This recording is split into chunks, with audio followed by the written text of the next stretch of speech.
नमस्कार दोस्तों, स्वागत है आपका एक और नए ब्लॉग में। तो आज हम आ गए हैं चित्तौड़गढ़। आज हम आपको ले जाने वाले चित्तौड़गढ़ की वो सभी जगह जो आपको ज़रूर देखनी चाहिए। चित्तौड़गढ़ के जो टॉप टूरिस्ट प्लेसेस हैं वो आपको ज़रूर देखने चाहिए। तो वो सबको आज मैं इसी वीडियो में आपको बताने वाला हूँ कि आपको कौन कौन सी जगह पर ज़रूर जाना चाहिए।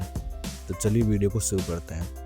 तो हमने सबसे पहले रूम लेने के बाद आप यहाँ पे कोई भी स्कूटी, बाइक कुछ भी आप रेंट पे ले सकते हो, जो कि आपको पर डे के हिसाब से 700-800 रुपये में मिल जाती है। ये काफ़ी चीप आपको पड़ जाता है। तो जैसे हम बाइक लेके रूम से निकल चुके थे, अब हम जा रहे हैं फोर्ट वगैरह पे। यहाँ पे जो चित्तौड़गढ़ के यहाँ जो टूरिस्ट प्लेसेस हैं वो पहाड़ पे ऊपर चढ़ कर ही हैं। तो ये वहीं के लिए रास्ता जाता है। तो आपको अपनी रेंटल जो भी आपने बाइक ली, स्कूटी ली है, उसको लेके आपको ऊपर तक आप जा सकते हो। आपको कोई भी रेस्ट्रिक्शंस नहीं है कि आप ऊपर बाइक वगैरह नहीं ले जा सकते।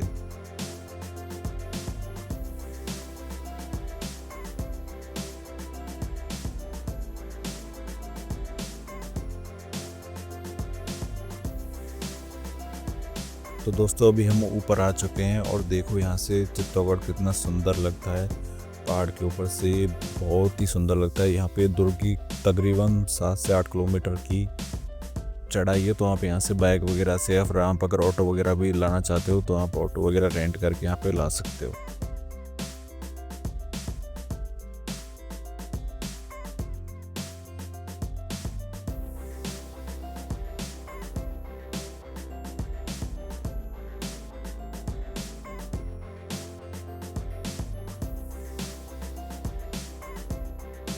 तो जैसा कि हमने पद्मावत मूवी में भी देखा होगा, तो कुछ शॉट्स आपको यहाँ के भी उसमें देखने के लिए मिलेंगे। रानी पद्मिनी ने भी यहीं पे ही जौहर किया था। वो जगह भी हम आपको आगे जाकर बताएंगे कि रानी पद्मिनी ने कहाँ पर जौहर किया था। तो ऐसा कुछ भी हो, आप रास्ते में जैसे जाओगे आगे जाके यहाँ पे म्यूज़ियम भी बना हुआ है। तो आप चाहो तो अगर वहाँ पे टिकट लेके म्यूज़ियम भी आप विज़िट कर सकते हो। जैसे आप रास्ते में आगे बढ़ोगे, यहाँ पे दोनों तरफ रोड पे आपको बहुत ही ज़्यादा हरियाली दिखाई देगी। और जैसे आप इसको क्रॉस करोगे तो फर्स्ट में आपको म्यूज़ियम देखने के लिए मिलता है। तो सबसे पहले अंदर चलते हैं और अंदर से टिकट लेते हैं और फिर आपको अंदर से बताते हैं म्यूज़ियम में अंदर से क्या क्या चीज़ें हैं, किन किन चीज़ों को वहाँ पे प्रिजर्व करके रखा गया है, किन किन चीज़ों को वहाँ पे आप देख सकते हैं। तो चलिए पहले टिकट लेते हैं और फिर आपको अंदर से पूरा वहाँ का व्यू दिखाते हैं। यहाँ पर घोड़े वगैरह भी खड़े रहते हैं, तो अगर आप चाहो तो उनके ऊपर बैठ के सेल्फी भी ले सकते हो या फिर अपनी कोई भी पिक्चर क्लिक करानी है तो वो भी आप यहाँ पे रीजनेबल प्राइस में करा सकते हो। तो ये है कुछ म्यूज़ियम का बाहर से व्यू। ये ऐसे म्यूज़ियम देखने में कुछ ऐसा है। उसके बाद आप यहाँ से टिकट काउंटर से टिकट ले सकते हो।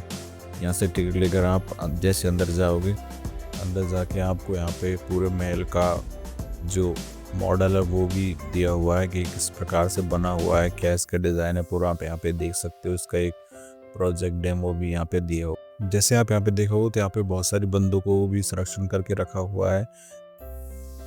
उस टाइम की जो ट्रेडिशनल डेज हुआ करती, वो कैसे हुआ करती थी, वो भी यहाँ पे सभी प्रकार के हथियार भी यहाँ पे शोकेस में डाले हुए हैं। उस टाइम जो वॉर में यूज़ की जाती थी तो वो कौन कौन सी गन्स थी, कैसी वो युद्ध के टाइम पे गन यूज़ करते थे, कौन कौन से हथियार यूज़ करते थे, वो सब यहाँ पे रखे हुए हैं। तो आप यहाँ पे म्यूज़ियम में अंदर जाकर ऐसे देख सकते हो कि भाई कौन कौन से हथियार, कौन कौन सी बंदूकें और भी सब जो अपने बेस्ट वगैरह जो हुआ करते थे वो सब यहाँ पे रखे हुए हैं। इन सब चीज़ों का लिखा हुआ है, इनके कैसे यूजेस हुआ करते हैं। हेलमेट वगैरह भी हैं सिर पे जिन्हें पहना करते थे, ये बेस्ट वगैरह, और इनका शिल्प लेख भी हो रखा है। तो आप वहाँ पे पढ़ भी सकते हैं कि इनका क्या यूज़ होता था, कैसे इनको यूज़ किया जाता था वॉर के टाइम पे, या फिर जो बेस्ट वगैरह थे वो कैसे प्रहार से बचाते थे सैनिकों को। और यहाँ पे आप ये देख सकते हो, ये जो ट्रेडिशनल ड्रेस हुआ करती थी उसका एक पार्ट है। तो अंदर से कुछ म्यूजियम ऐसा है और भी इसमें अलग अलग सेक्शंस बने हुए हैं। तो आप वहाँ पे भी जाके अपनी चेक कर सकते हो।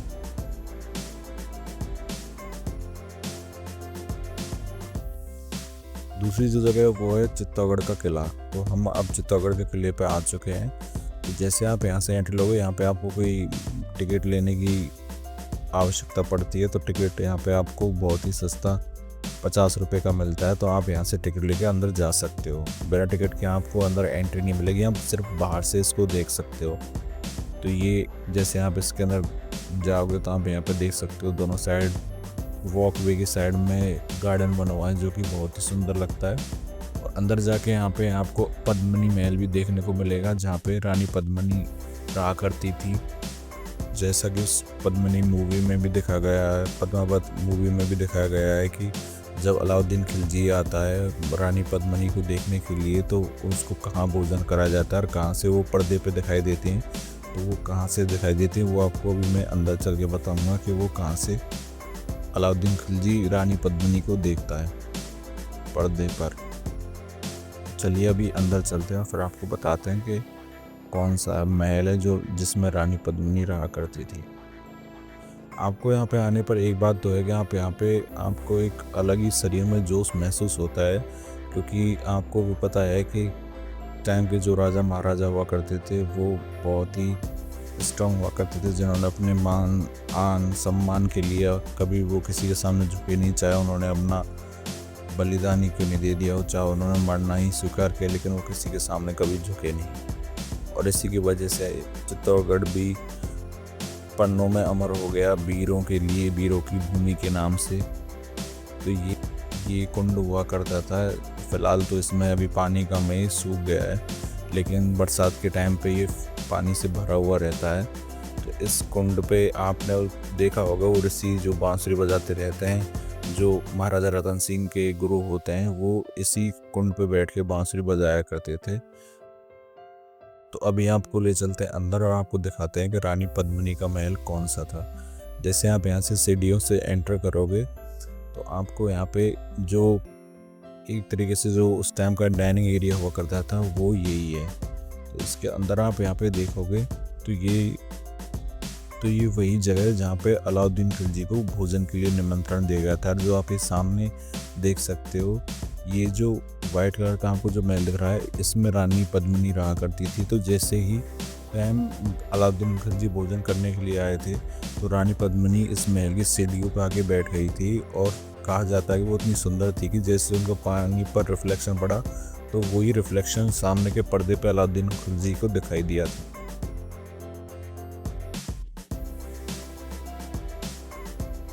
फोर्ट पर आओ उससे पहले आपको एक मंदिर भी दिखाई देगा, उसकी बहुत मान्यता है। यहाँ से भी आपको मंदिर दिखाई देता है चित्तौड़गढ़ के किला से भी। तो वहाँ पे क्या है कि लोगों की बहुत ज़्यादा भीड़ आती है। तो आप जैसे यहाँ पे आएँ तो एक बार उस मंदिर पे भी ज़रूर विजिट करें। अगला जो टूरिस्ट स्पॉट है वो है विजय स्तंभ। जैसा कि हमको पता है कि विजय स्तंभ को महाराणा कुंभा ने बनाया था।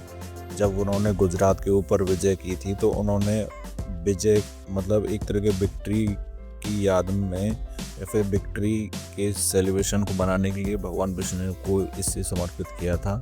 आप यहाँ पे आओगे तो सबसे पहले तो आपको एक अलग ही यहाँ पे एनवायरनमेंट फील होगा। आपको ऐसा लगेगा ही नहीं कि आप कोई नॉर्मल टूरिस्ट प्लेस पे आओ। आपको यहाँ पे चित्तौड़गढ़ की एक ही यही खासियत है कि आप इस एरिया में आते हैं आपको ऐसा लगेगा कि आप कहीं अलग ही जगह पर आओगे। बहुत ही ज़्यादा आपको यहाँ पे सुकून, और अंदर से आप जब इन वास्तुकलाओं से जो बनी हुई ये इमारतें हैं इनको आप देखो तो आपके अंदर एक अलग से ही एनर्जी आ जाती है।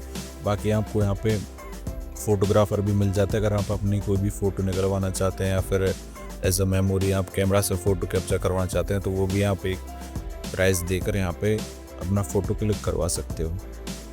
आगे चल के यहाँ पे एक छोटा मंदिर भी बना हुआ है जहाँ पे बहुत सारे मंदिर होते हैं। तो अभी आपको अब आगे ले चलते हैं, आपको दिखाते हैं कि वो मंदिर कैसा है। वहाँ पे भी क्या है कि एक गौमुख से हमेशा पानी निकलता रहता है। जैसे आप नीचे से देखोगे तो ऊपर से वो एक कुंड है मंदिर के सामने जहाँ से वो पूरा पानी है जो वो निकलता रहता है। वो हमेशा उसमें पानी रहता है, चाहे गर्मी हो चाहे सर्दी हो, किसी भी आप मौसम में आओगे देखोगे तो आपको वहाँ पे हमेशा पानी भरा हुआ मिलता है।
तो जैसा कि अब आप अंदर आ चुके हैं, यहाँ से देखो चित्तौड़ कितना सुंदर दिखाई दे रहा है और यही वो मंदिर है। अब यहाँ से देखो ये हमेशा भरा रहता है, ये पहाड़ के ऊपर से पानी आता है और यहाँ पे गौमुख लगा हुआ है, तो उस गौमुख से हमेशा पानी नीचे की साइड निकलता हुआ रहता है। तो